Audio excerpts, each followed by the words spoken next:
আসসালামু আলাইকুম। আজ আমি আপনাদের জন্য নিয়ে এসেছি একটা রোমাঞ্চকর মুভি, যার নাম ব্লাড থার্স্টি বিস। এটা কোনো সাধারণ মৌমাছির গল্প নয়, এটা সেই উন্মাদ রক্তপিপাসু মৌমাছির কাহিনী যাদের সৃষ্টি করা হয়েছিল যুদ্ধের জন্য, কিন্তু তারাই পরিণত হয় মৃত্যুর দূত হিসেবে। শুরু হয় বেঁচে থাকার এক ভয়ঙ্কর সংগ্রাম। দেখতে থাকুন, কখন আপনি এই গল্পে পুরোপুরি হারিয়ে যাবেন তা হয়তো মুভির শেষ দৃশ্যেও টের পাবেন না। গল্পের শুরুতে আমরা দেখতে পাই দুজন লোককে একটা গাছে উল্টো করে বেঁধে রাখা হয়েছে, আর তখন আড়াল থেকে এক লোক লুকিয়ে লুকিয়ে তাদের দেখছে।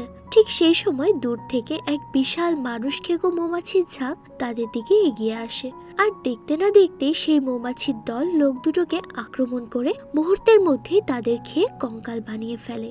আর লুকিয়ে থাকা লোকটি এসব দেখে খুব বেশি ভয় পেয়ে যায়। তো এই লোক দুটো কে ছিল, আর লুকিয়ে থাকা লোকটি বা কে, সেটা আমরা একটু পরেই দেখতে পাবো। তো গল্প চলে যায় এর পরের সিনে। সেখানে আমরা একটা ল্যাব দেখতে পাই, আর এই ল্যাবে এই মৌমাছিগুলোর ওপর রিসার্চ করা হচ্ছিল। সেখানে একজন সায়েন্টিস্ট ডক্টর কিমকে দেখা যায়। সে ল্যাবে থাকা কিছু মৌমাছিকে মেডিসিন দিয়ে মেরে ফেলছে। আর তখনই সেই ল্যাবের একটা ছেলে তাকে দেখে জিজ্ঞেস করে, আপনি এখানে কি করছেন? তখন কিম বলে, আমি এদেরকে খাওয়াচ্ছি। কিন্তু কিমের হাবভাব দেখে ছেলেটা বুঝে যায় যে সে মৌমাছিদের খাওয়াচ্ছে না। সে দৌড়ে এসে কিমকে বাধা দেয়, কিন্তু ততক্ষণে কিম মৌমাছিগুলোকে মেরে ফেলেছে। আর এতে ছেলেটা রেগে গিয়ে কিমকে মারতে যায়। তখন তাদের মধ্যে লড়াই শুরু হয়। তো লড়াইয়ের সময় তখন ল্যাবে থাকা বাকি মৌমাছিগুলোর কাজ ভেঙে যায়, আর এতে সব মৌমাছি বের হয়ে সেই ছেলেটাকে আক্রমণ করে সেখানেই মেরে ফেলে। আর প্রফেসর সুযোগ বুঝে কোনো রকমে তার প্রাণ বাঁচিয়ে সেখান থেকে পালায়। এদিকে সিন পাল্টে চলে যায় তাইওয়ান নামের এক চাইনিজ গ্রামে। এখানে গ্রামের সবাই মধু সংগ্রহ করে তাদের সংসার চালায়। তো গ্রামের সবাই যখন একসাথে কাজ করছিল, তখন সেখানে এই মুভির নায়ক শিয়া আসে। তখন তার কাছে নিও নামের পিচ্ছে একটা ছেলে এসে বলে, শিয়া, আমিও বক্সিং শিখতে চাই। তখন শিয়া বলে, আমি এখন শিকারে যাচ্ছি, সেখান থেকে এসে শিখাবো। তো এরপর তাদের গ্রামের হেড সেখানে আসে, আর সবাইকে ডেকে বলে, আজ রাতে আমাদের একটা ধর্মীয় উৎসব হবে, সেটার জন্য প্রস্তুতি শুরু করে দাও। তো সবাই যখন রাতে তাদের এই উৎসবে মেতে ছিল, তখন সেখানে একজন আহত লোক এসে বলে, গ্রামের দিকে এক ঝাঁক ভয়ঙ্কর মৌমাছির দল ধেয়ে আসছে। তার কথা সবাই তখন হেসে উড়িয়ে দেয়।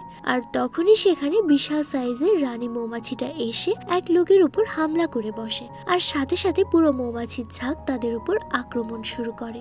সবাই এদের আতঙ্কে যে যার মতো ছোটাছুটি করে পালাচ্ছিল, কিন্তু তাও গ্রামের অনেকে এই আক্রমণে মারা যায়। সবাই যার যার মতো লুকিয়ে পালানোর চেষ্টা করে।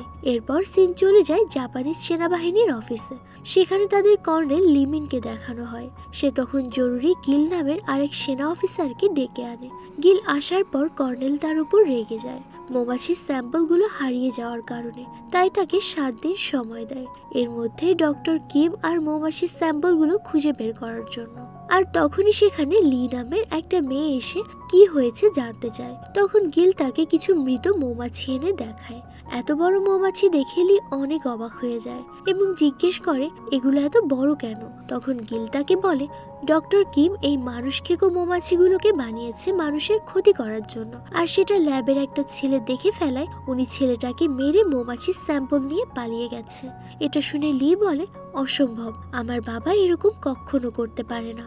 তো এখানে আমরা বুঝতে পারি ডক্টর কিম হচ্ছে লিয়ের বাবা। তখন গিল বলে, সেটা আমিও জানি, তোমার বাবা দোষী না, আমিও তার সাথে অনেক বছর ধরে কাজ করেছি। তাই এখন প্রফেসরকে খুঁজে বের করে প্রমাণ সহ তাকে কর্নেলের কাছে নিরপরাধ প্রমাণ করতে হবে। অন্যদিকে আমরা দেখতে পাই ডক্টর কিমকে দুজন লোক জঙ্গলের মধ্যে ধাওয়া করছে। কিম তখন জঙ্গলের মধ্যে পড়ে যায়, আর যখনই সেই লোক দুটো তাকে মারতে যাবে, এমন সময় সে উঠে আবারও দৌড়ানো শুরু করে। কিন্তু সামনে এগোতে গিয়ে তার পিছু নেওয়া লোক দুজন গ্রামের লোকেদের পেতে রাখা ট্রাপে ফেসে যায়। আর এই ট্রাপগুলো জঙ্গলের হিংস্র পশুদের জন্য তারা করে রাখে। এই সুযোগে ডক্টর কিম লুকিয়ে যায়। এর কিছুক্ষণ পরই এক ঝাঁক মৌমাছি এসে সেই ঝুলে থাকা লোক দুজনকে খেয়ে মেরে ফেলে। আর এই সবকিছুই ডক্টর কিম দূর থেকে দেখছিল। আর বন্ধুরা, এই সিনটাই আমরা গল্পের শুরুতে দেখেছিলাম। তো এরপর আমরা দেখতে পাই শিয়া আর ড্যানিয়েল এই ভয়ঙ্কর মানুষ খেকো মৌমাছি নিয়ে কথা বলছিল। তখনই সেখানে ড্যানিয়েলের ছেলে নিও এসে বলে তার মায়ের অবস্থা অনেক খারাপ হয়ে গেছে। তখন তারা দৌড়ে সেখানে যায়। ড্যানিয়েলের বউয়ের শরীরের ক্ষত দেখে। তাদের গ্রামের হেড বলে এই ক্ষত ভালো করার একমাত্র উপায় হচ্ছে যে মৌমাছি তাকে কামড় দিয়েছে সেগুলোর মধু এনে ক্ষতস্থানে লাগাতে হবে, না হয় ধীরে ধীরে সে মারা যাবে। তাই ড্যানিয়েল বলে সে মধু নিয়ে আসবেই। এদিকে শিয়া যখন ড্যানিয়েলের বাড়ি এসে ড্যানিয়েল কোথায় গেছে জানতে চায়, তখন গ্রামের হেড তাকে জানায় যে সে মধু আনতে গেছে। আর এই সময় ডক্টর কিমও সেই গ্রামে চলে আসে আর তাদের সব কথা লুকিয়ে শুনতে থাকে। ড্যানিয়েল একা গেছে শুনে শিয়াও আরেকটা মশাল নিয়ে বের হয়ে যায় মধু আনতে। তো এদিকে জঙ্গলে গিয়ে ড্যানিয়েল দেখতে পায় কতগুলো মানুষের কঙ্কাল পড়ে আছে। এটা দেখে ড্যানিয়েল অনেক বেশি ভয় পেয়ে যায়। তখনই মৌমাছিগুলো এসে ড্যানিয়েলের উপর হামলা করে দেয়। ঠিক সময়ে শিয়া এসে তার হাতের মশালে আগুন দিয়ে মৌমাছিদের তাড়িয়ে দেয় আর কোনো রকমে সেই যাত্রায় তারা বেঁচে যায়। এদিকে শিয়ার পিছু পিছু ডক্টর কিমও লুকিয়ে জঙ্গলে আসে, কিন্তু এরপর আবার মৌমাছিগুলো শিয়া আর ড্যানিয়েলকে তাড়া করতে থাকে। তো কোনো পথ না পেয়ে তারা দুজন বাঁচার জন্য পাহাড় থেকে লাফ দেয়। এর পরদিন সকালে শিয়া ঘুম থেকে উঠে দেখে সে অপরিচিত একটা ঘরের মধ্যে। সেখানে সে লিকে দেখতে পায়। এরপর এদের গ্রামের হেড আর গিলও আসে। শিয়া এখানে তাদের গ্রামের হেডকে দেখে অবাক হয়ে যায় আর চারদিকে ড্যানিয়েলকে খুঁজতে থাকে। তখন তারা বলে ড্যানিয়েলও সুস্থ আছে, আমরা আজ সকালে তোমাদের নদীর পাড়ে খুঁজে পেয়ে নিয়ে এসেছি আর ড্যানিয়েলের বউ এখন অনেকটা সুস্থ। তখন গিল তাকে জানায় আমরা এখানে এসেছি সেই বিষাক্ত মৌমাছিগুলো খুঁজে বের করতে। এদেরকে খুঁজে বের করে না মারতে পারলে ওরা আমাদের শেষ করে দিবে। তো পরদিন শিয়া সবাইকে নিয়ে বের হয় মৌমাছির আস্তানা দেখানোর জন্য। সেখানে গিয়ে তারা দেখে চারদিকে অনেকগুলো মানুষের কঙ্কাল পড়ে আছে। এটা দেখে তারা বুঝে যায় এই মৌমাছিগুলো অনেক বেশি হিংস্র আর বিষাক্ত। তো সবাই তখন সাবধানে খুঁজতে থাকে। তখন ড্যানিয়েল একটা মৌমাছির চাকের দিকে এগিয়ে যায়। তখন সে দেখে সেখানে কোনো মৌমাছি নাই। তখন সবাই বুঝে যায় মৌমাছিগুলো এখান থেকে অন্য কোথাও বাসা করেছে। তখন শিয়া গিলকে বলে মৌমাছির অভ্যেস সম্পর্কে আমার নলেজ আছে, আমি জানি কোথায় বড় পরিসরে তারা আস্তানা করতে পারে। একটু সময় দিলে আমি সেটা খুঁজে বের করতে পারবো। তখন গিল বলে ঠিক আছে, আজ রাত আমরা জঙ্গলে ক্যাম্প করে থাকবো আর কাল সকালে আবারও খুঁজতে বের হব। তো কথা মতো তারা জঙ্গলের তাঁবু টানিয়ে থাকার ব্যবস্থা করে। এদিকে শিয়া লুকিয়ে গিল আর তার সাথে লোকেদের মধ্যে কথা শুনে ফেলে। গিলের সাথে লোকেরা তাকে বলে এই চাইনিজদের কেন এখনো বাঁচিয়ে রেখেছেন। তখন গিল বলে আগে মৌমাছির আস্তানা খুঁজে বের করি, তারপর এই শত্রুদের মেরে ফেলবো। এটা শুনে শিয়া তাড়াতাড়ি ড্যানিয়েলকে ঘুম থেকে ডেকে তোলে সেখান থেকে পালানোর জন্য। যাওয়ার আগে শিয়া লিয়ের সাথে দেখা করে বলে তোমরা সব জাপানিরাই খুনি, কিন্তু লি তার কথা বুঝতে পারে না। এরপর শিয়া যখন বের হয়ে যাচ্ছে তখন সেখানে গিল তার লোকদের সাথে বন্দুক নিয়ে চলে আসে। কিন্তু রুমে যখন সে লিকে দেখে তখন তারা কথা ঘুরিয়ে বলে ড্যানিয়েল কেন বাইরে ঘোরাঘুরি করছে, তাকে নিয়ে ঘুমিয়ে যাও, আমরা সকালে বের হব। গিল জানে শিয়া সব শুনে ফেলেছে, কিন্তু লি যেন কিছু জানতে না পারে তাই সেই অভিনয় করে। এদিকে শিয়া বাইরে বের হয়ে দেখে ড্যানিয়েলকে তারা বন্দি করে রেখেছে। উপায় না পেয়ে পরদিন সবাই আবার মৌমাছির আস্তানা খুঁজতে বের হয়। আর যাওয়ার পথে ড্যানিয়েল শিয়াকে বলে কোনো রকম ভুলিয়ে যদি আমরা এদেরকে আমাদের পেতে রাখা ট্রাপে ফেলতে পারি তাহলে আমরা এখান থেকে পালাতে পারবো। তো তাই তারা অনেক চালাকি করে গিলদের সবাইকে একটা জালের মধ্যে আটকে পালিয়ে যায়। তারা যখন পালিয়ে অনেক দূর চলে যায় আর তখনই দেখে সামনে গিল চলে এসেছে। গিল তখন রেগে গিয়ে তাদের সাথে একজনকে গুলি করে মেরে ফেলে আর বলে তার কথা মতো না চললে সবার অবস্থাই এরকম হবে। এরপর তারা আবার বাধ্য হয়ে তাদের সাথে যায়। যাওয়ার পথে ড্যানিয়েল শিয়াকে জিজ্ঞেস করে তুমি কি আসলে জানো মৌমাছির আস্তানা এখন কোথায় হতে পারে? শিয়া বলে মৌমাছিরা অন্ধকার পছন্দ করে, এখন হয়তো কোনো পাহাড়ের গুহায় গিয়ে নতুন করে আস্তানা করেছে। হাঁটতে হাঁটতে যখন তারা ক্লান্ত হয়ে এক জায়গায় বসে রেস্ট নিচ্ছিল তখন গিল এসে বলে তাড়াতাড়ি করো, আমাদের আজ রাতের মধ্যেই খুঁজে বের করতে হবে মৌমাছি কোথায় আছে। এরপর লি এসে গিলকে বলে তুমি একজন মিথ্যেবাদী আর স্বার্থপর, তুমি শিয়াদের সাথে একজনকে মেরে ফেলেছ।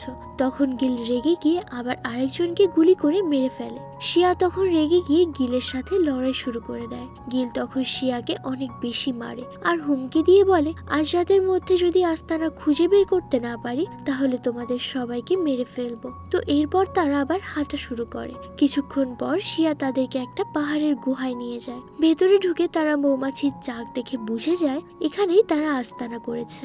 এরপর গিল শিয়াদের বলে তাদেরকে মৌমাছির চাকগুলো এনে দিতে। আর তখনই পাহাড়ের গুহা থেকে ডক্টর কিম বেরিয়ে আসে। আসে। লি সেখানে তার বাবাকে দেখতে পেয়ে অবাক হয়ে যায়। গিল তখন ডক্টর কিমকে বলে, আপনি এখনো বেঁচে আছেন? কিম তাকে বলে, তোমার মতো স্টুডেন্ট থাকা আমার জন্য অনেক বেশি লজ্জার। তুমি অল্প কিছু টাকার লোভে নিজেকে কর্নেলের কাছে বিক্রি করে দিয়েছো। এরপর ফ্ল্যাশব্যাকে দেখানো হয় ডক্টর কিম লুকিয়ে কর্নেল আর গিলের কথা শুনে ফেলে। সেখানে কর্নেল গিলকে বলছিল ডক্টর কিম নাকি বিষাক্ত মৌমাছির স্যাম্পল রেডি করে ফেলেছে, আর এই মৌমাছিগুলো আমরা যুদ্ধের সময় আমাদের আসল অস্ত্র হিসেবে ব্যবহার করব, আর তোমার কাজ হলো মৌমাছির স্যাম্পলগুলো আমাকে এনে দেয়া। তখন গিল বলে, এই মৌমাছি থেকে বের করা মেডিসিনটা যে ইউজ করবে তাকে এই হিংস্র মৌমাছিগুলো কিচ্ছু করতে পারবে না। এদিকে ডক্টর কিম তাদের প্ল্যান জেনে সাথে সাথে ল্যাবে গিয়ে মৌমাছিগুলোকে বিষ দিয়ে মেরে ফেলে আর মেডিসিনের স্যাম্পলটা নিয়ে পালিয়ে যায়, যেন কেউ এই মেডিসিনের অপব্যবহার না করতে পারে। তো এখন গিল বলে, আপনি যেহেতু সবই জানেন তাহলে এখন আমাদেরকে স্যাম্পলটা ফিরিয়ে দিন, না হয় আমি এদের কাউকে ছাড়বো না। তখন ডক্টর কিম বলে, ঠিক আছে, এই নাও স্যাম্পল, কিন্তু তার আগে তুমি তাদের ছেড়ে দাও। তখন গিল তাদের ছেড়ে দেয়। লি তখন তার বাবার কাছে আসলে কিম তাকে লুকিয়ে আসল স্যাম্পলটা দিয়ে তাদের শরীরে লাগিয়ে নিতে বলে আর গিলদেরকে নকল একটি স্যাম্পল দেয়। আর গিলের আদেশ মতো ডক্টর কিম একটা মৌমাছির চাক তাদের কাছে নিয়ে আসে, কিন্তু সেটা তাদের হাতে না দিয়ে চালাকি করে তাদের সামনে নিয়ে সেটা ভেঙে দেয়। আর তাই মৌমাছিগুলো বের হয়ে তাদের উপর হামলা করে, যে যার মতো পালানোর চেষ্টা করে। আর এক এক করে ড্যানিয়েল, লি সবাই গুহা থেকে বের হয়ে যায়। তখন বড় একটি পাথর পড়ে রানী মৌমাছিটা মারা যায়। এরপর শিয়ার ডক্টর কিম তাড়াতাড়ি সেখান থেকে বের হয়ে যায়, কিন্তু গিলরা যখন বের হবে তখন গুহার পথ কিছু পাথর পড়ে বন্ধ হয়ে যায়। এতে ওরা সবাই সেখানে আটকে যায়। এরপর আমরা দেখি ডক্টর কিম শিয়াদের গ্রামে গিয়ে তাদের সবাইকে বুঝাচ্ছে, আমার কাছে এমন একটা মেডিসিন আছে যেটা খেলে এই মানুষ খেকো মৌমাছিগুলো আর আপনাদের কিচ্ছু করতে পারবে না। তো পরদিন সকালে গ্রামের সবাই ডক্টর কিমের সাথে মিলে সেই মেডিসিন বানানো শুরু করে। তখন নিও তার দূরবীন দিয়ে দেখতে পায় গিল তার দলবল নিয়ে তাদের গ্রামের দিকে আসছে।